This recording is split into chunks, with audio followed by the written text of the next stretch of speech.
Interesting question. So I came from a chess background, and in chess, computers had taken over the world as far as the best players went in the early 2000s.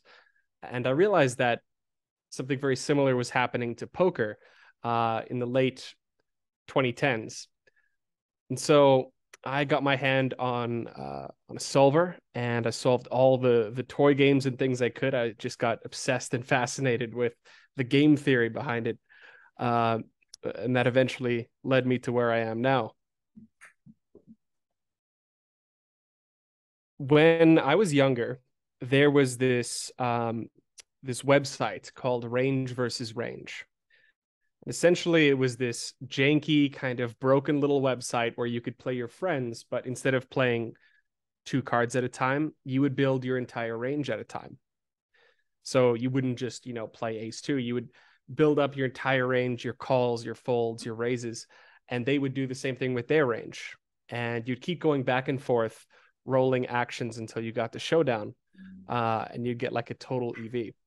And I think that really helped me initially learn to think about the strategy holistically, think about the overall construction of your strategy rather than thinking about it one hand at a time. And I think that viewpoint added a lot to my development as a player.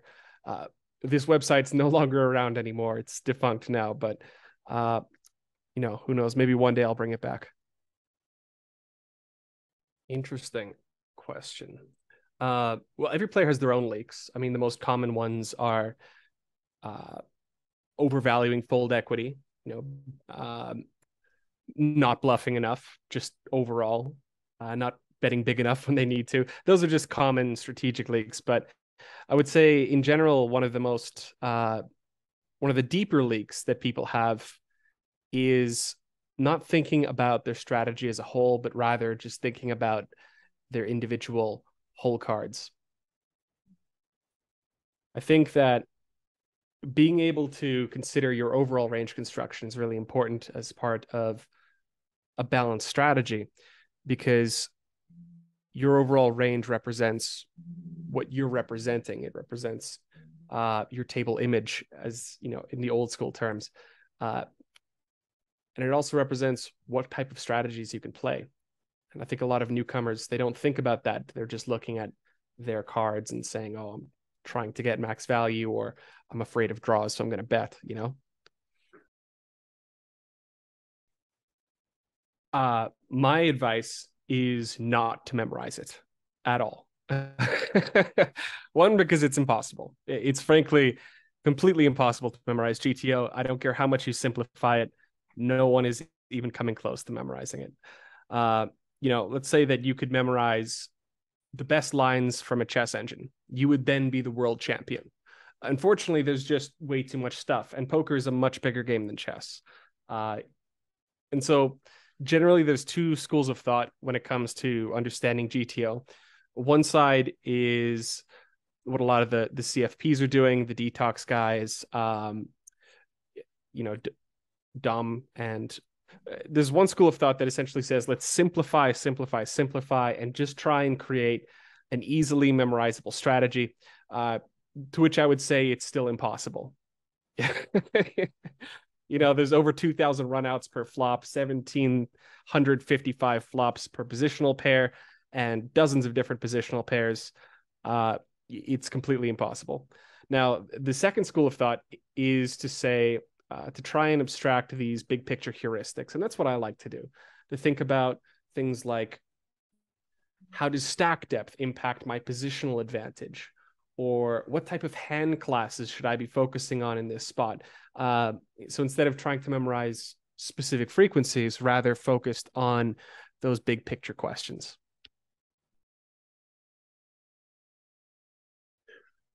I would say that the two most underrated skills are going to be just discipline and bankroll management by far.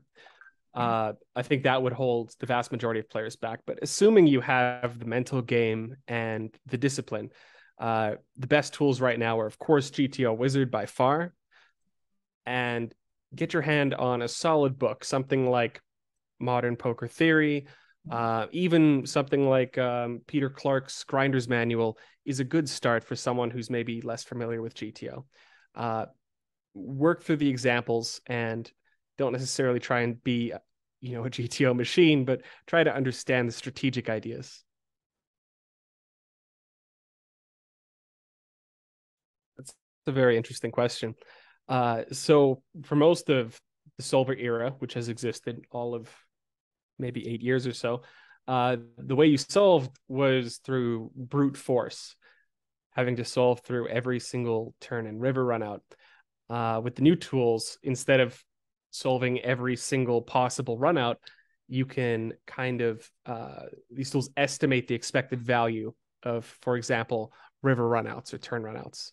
What that means is that you can solve a flop which might have taken you hours beforehand in a matter of seconds. And I think tools like this are only going to get better and better as the technology progresses. And so soon you'll be able to, even currently, you'll be able to node lock and solve something instantly. You'll be able to reduce something to one bet size and solve it just like that.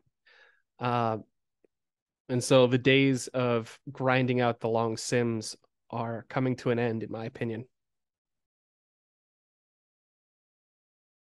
I'm interested in all formats. Right. I recently studied five card PLO, and I'll admit I've never even played a game of five card PLO, but somebody really, really wanted me to study the game a bit. And so I checked it out and I figured out a way to show the distribution of PLO opening ranges on your standard 13 by 13 matrix.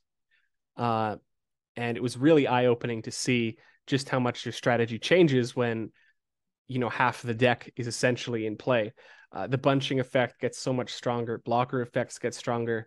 uh just the power of having a single ace makes your hand that much better, and of course the absolute power of draws skyrockets. So I think there's a lot to learn with interdisciplinary studies between different formats. I know I learned a ton about Hold'em just studying PLO, and I'm sure PLO players could say the same about Hold'em if they applied.